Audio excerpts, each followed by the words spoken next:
আসসালামু আলাইকুম, আপনারা শুনছেন সংবাদ শিরোনাম। আক্রমণ পাল্টা আক্রমণে মধ্যপ্রাচ্যে যুদ্ধাবস্থা। ইরানের ড্রোন হামলায় সৌদি আরামকো তেল শোধনাগার বন্ধ। তেহরানের নাতাঞ্জ পারমাণবিক কেন্দ্রে বোমা ফেলেছে যৌথ। খামেনি হত্যা আন্তর্জাতিক আইনের লঙ্ঘন, পররাষ্ট্র মন্ত্রণালয়ের বিবৃতি। কুয়েত বাহরাইনে বাংলাদেশি নিহতের ঘটনায় উদ্বেগ, চরম আতঙ্কে প্রবাসীরা। দল থেকে ডেপুটি স্পিকারের জন্য নাম চেয়েছে সরকারি দল। প্রধানমন্ত্রীর সাথে বৈঠক শেষে জানালেন সালাউদ্দিন আহমদ। উদ্বোধনী অধিবেশনে ভাষণ দেবেন রাষ্ট্রপতি। ঢাকার গণপরিবহন আধুনিকায়নে বিশেষজ্ঞ মত নিলেন প্রধানমন্ত্রী তারেক রহমান। ইমাম মুয়াজ্জিন সহ ৫,০০০ ধর্মীয় গুরু পাচ্ছেন সম্মানী ভাতা। এতক্ষণ শুনছিলেন সংবাদ শিরোনাম, এখন শুনবেন বিস্তারিত। তাই ইসরায়েল, যুক্তরাষ্ট্র ও তার ৬ মিত্র দেশকে দাঁত ভাঙা জবাব দিয়ে যাচ্ছে ইরান। অপারেশন ফতেহ খাইবারের তৃতীয় দিনে ২০০রও বেশি মিসাইল ছুড়েছে আইআরজিসি। হামলায় ক্ষতিগ্রস্ত হয়েছে সৌদি আরামকোর সবচেয়ে বড় জ্বালানি পরিশোধনাগার। কুয়েত ৩টি মার্কিন F-15 ফাইটার জেট বিধ্বস্ত হলেও যুক্তরাষ্ট্রের দাবি ভুলক্রমে নিজেদের ছোড়া ক্ষেপণাস্ত্রে ভূপাতিত হয়েছে সেগুলো। পাশাপাশি মধ্যপ্রাচ্যের বিভিন্ন দেশে থাকা মার্কিন ঘাঁটি লক্ষ্য করেও অব্যাহত রয়েছে হামলা। চলছে আরামকোর সবচেয়ে বড় জ্বালানি পরিশোধনাগার রাস তানুরা। সোমবার বিশ্বের অন্যতম প্রধান এই শোধনাগারে হামলা চালায় ইরান। আছড়ে পড়ে একের পর এক ড্রোন। বিস্ফোরণের পর আগুন দ্রুত ছড়িয়ে পড়ে রিফাইনারির বিভিন্ন স্থানে। দৈনিক ৬৫ লাখ ব্যারেল তেল উৎপাদিত হয় এই শোধনাগারে। বিশ্বের মোট জ্বালানির ৭% সরবরাহ করা হয় রাস তানুরা থেকে। এর কিছুক্ষণ পরই কাতারের শিল্পনগরী রাস লাফানের জ্বালানি স্থাপনা লক্ষ্য করে ড্রোন হামলা চালায় আইআরজিসি। দুটি ড্রোন আঘাত হানে স্থাপনায়। এছাড়াও হরমুজ প্রণালীতে ওমান উপকূলের কাছে একটি ট্যাঙ্কারে হামলা চালিয়েছে তেহরান। শুধু ভূমিতেই নয়, সোমবার দিনজুড়ে মার্কিন আকাশ প্রতিরক্ষা ব্যবস্থায় কঠোর আঘাত হানে ইরান। মিসাইল হামলায় কুয়েতে বিধ্বস্ত হয়েছে ৩টি মার্কিন F-15 ফাইটার জেট। নিরাপদে যুদ্ধবিমান থেকে বেরিয়ে আসতে সক্ষম হয় ৬ পাইলট। যদিও ওয়াশিংটনের দাবি ভুলক্রমে কুয়েতের ছোড়া মিসাইলেই বিধ্বস্ত হয়েছে আকাশযানগুলো। অপারেশন ফতেহ খাইবারের তৃতীয় দিনে তেল আবিব সহ ইসরায়েলের কৌশলগত বিভিন্ন এলাকায় ব্যাপক ধ্বংসযজ্ঞ চালিয়েছে ইরান। যুদ্ধ শুরুর পর ইসরায়েলি ভূখণ্ড লক্ষ্য করে ১০ দফায় মিসাইল ছুড়েছে আইআরজিসি। এর মধ্যে ২৪ ঘণ্টাতেই ছোড়া হয়েছে ২০০-র বেশি। হাইফা, জেরুজালেম সহ বিভিন্ন এলাকায় দেখা মিলছে এমন ধ্বংসযজ্ঞের। আন্তর্জাতিক বিভিন্ন গণমাধ্যম বলছে ক্ষয়ক্ষতি আর প্রাণহানির তথ্য গোপনের চেষ্টা করছে নেতানিয়াহু প্রশাসন। এই যুদ্ধটা আগামী ৩ দিন পর্যন্ত, যেটা আমরা বিভিন্ন অ্যানালাইসিসদের কাছ থেকে যা পাচ্ছি খবরাখবর, যেগুলো পরে যেটা বুঝতে পারছি, আগামী ৩ দিন হচ্ছে খুব ক্রুশিয়াল সময়। এই ৩ দিন আপনার সিদ্ধান্তটা হবে যুদ্ধটা কি প্রলং করবে নাকি যুদ্ধটা থামবে। অলরেডি আপনি জানেন যে চায়না এবং রাশিয়া অলরেডি একটা ইন্টারফেয়ার করার চেষ্টা করছে যুদ্ধটা থামানোর জন্য, এরকম নিউজও আসছে। কিন্তু এটা যদি ৩ দিনের ভিতর যদি এই যুদ্ধটা যদি না থামে, তাহলে এই যুদ্ধটা আরো প্রলং করবে। আপনি যদি জেনে থাকবেন যে ইরানের স্ট্র্যাটেজিটা যদি আপনি যদি কাউন্ট করেন, তাহলে আপনাকে কিন্তু অভিজ্ঞতাটা নিতে হবে ইরান যুদ্ধে যে যুদ্ধটা হয়েছিল।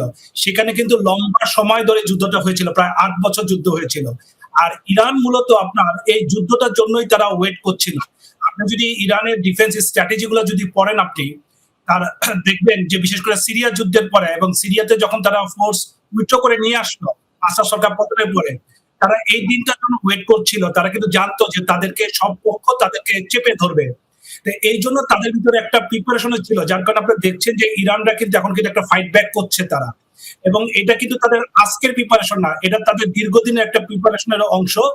এবং এই পরিপ্রেক্ষিতে বলা যেতে পারে তারা একটা লং টার্ম যুদ্ধের জন্য তারা একটা প্রস্তুতি নিয়ে রেখেছে এটা আগের থেকে। এবং এই অভিজ্ঞতাটা আসছে তাদের ইরান যুদ্ধের অভিজ্ঞতা থেকেই আসছে। এখন আগামী ৩ দিন হচ্ছে খুব ইম্পর্টেন্ট।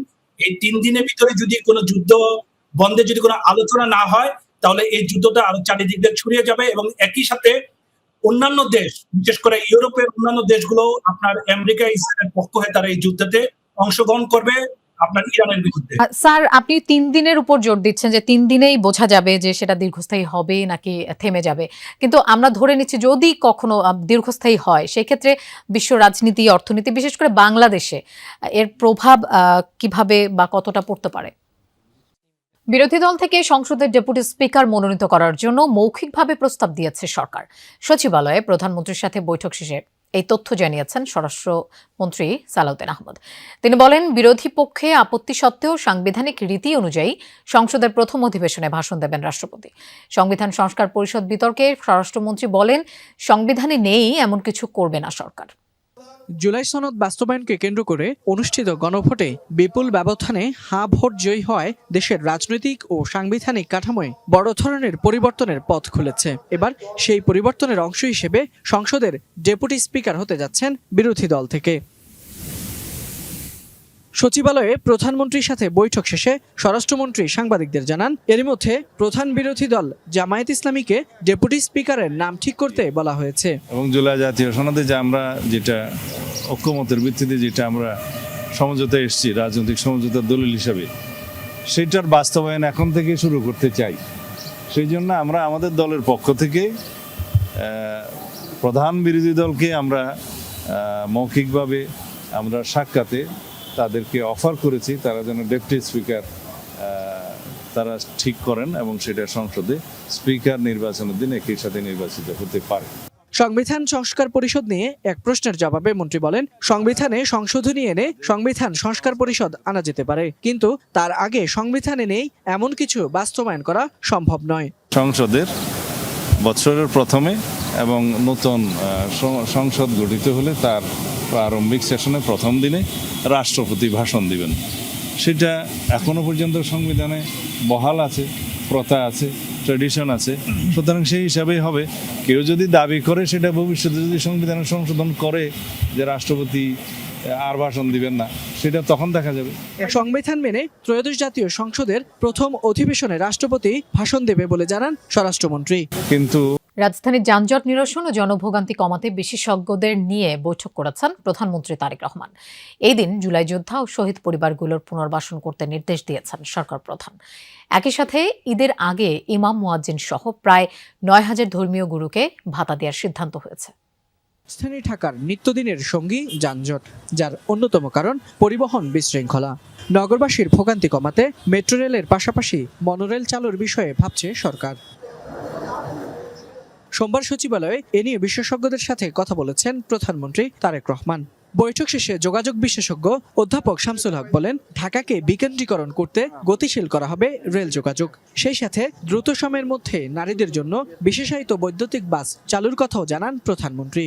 আর ঢাকাকে ডিসেন্ট্রালাইজ করার ব্যাপারেও কিন্তু ওনার বড় একটা আগ্রহ দেখলাম। রেল ভিত্তিক ঢাকাকে ডিসেন্ট্রালাইজ, যেটা অন্যান্য সরকারও বলেছে, আমার মনে হয় উনি আন্তরিকতার সাথে বলছেন এবং স্মৃতিটা এমন বললেন, ওয়াই নট চিটাগং থেকে এখানে এসে অফিস না, আমরা দ্রুত গতির ট্রেন বানাতে যা যা করা লাগে সেইভাবে করতে পারলে ঢাকার উপর চাপটা আপনি কমে যাবে। এদিকে জুলাই যোদ্ধা ও শহীদ পরিবারগুলোকে পুনর্বাসন করতে নির্দেশ দিয়েছেন প্রধানমন্ত্রী। সচিবালয়ে বৈঠক শেষে মুক্তিযুদ্ধ বিষয়ক মন্ত্রী হাফিজউদ্দিন আহমদ বিষয়টি জানান। বলেন, ভুয়া মুক্তিযোদ্ধাদের শনাক্ত করে তালিকা থেকে নাম বাদ দেওয়ার কাজ শুরু করেছে সরকার। এবং আমরা আশা করি যে মুক্তিযুদ্ধে যা কিছু বেনিফিট বা বেনিফিশিয়ারি যারা আছে, এটা যাতে প্রকৃত মুক্তিযোদ্ধারা পায় সে ব্যাপারে আমরা উদ্যোগ গ্রহণ করব।